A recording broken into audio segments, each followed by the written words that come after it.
Dieu te parle au travers de ce verset.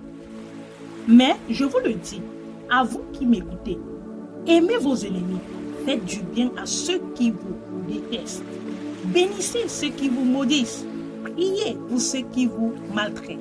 Parole du Seigneur. Bien-aimé, aujourd'hui, je viens te partager encore ces principes que le plus souvent on a l'habitude d'oublier en tant qu'enfant de Dieu.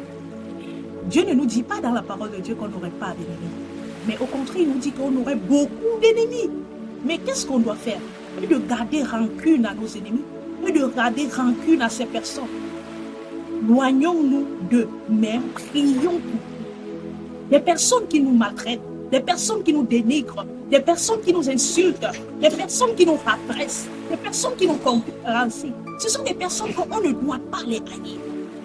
Au contraire, on doit les remercier et on doit prier. Vous savez, bien aimé, le plus souvent, le méchant ou l'ennemi que tu as pense te faire du mal. Mais au contraire, il ne sait pas qu'il est en train de te rapprocher de ta bénédiction. Il ne faut pas les détester. Au contraire, il faut simplement prier pour eux et remercier le Seigneur qui doit les délivrer de cette situation qui sont. Tu as une grande destinée.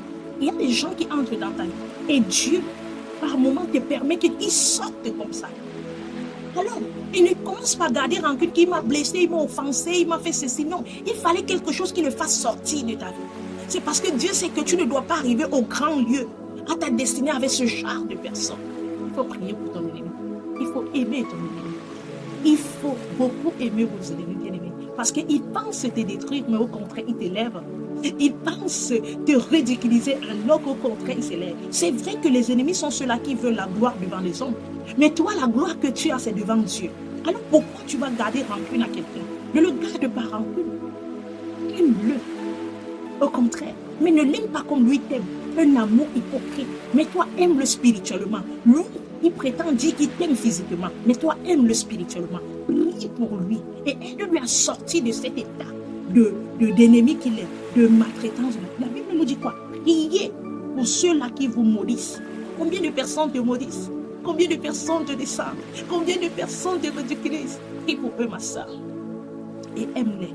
Parce que leurs malédictions ne peuvent rien contre ta vie. Parce que ce qu'ils peuvent déclarer sur ta vie n'a pas de puissance que la puissance de Dieu. Toi, reste de la part de Dieu et fais ce que Dieu te demande. Et dans ton cœur, n'est pas quelqu'un que tu as gardé à lui. Mais au contraire, que ton cœur soit libre et continue à te réjouir pour ces personnes. Ne complote pas contre eux. Ne montre pas des fausses choses contre eux. Si t'ont fait du mal, tu veux te venger, ne te venge pas. Laisse Dieu te venger. Je suis la sœur Merveille. Merci d'aimer et de partager.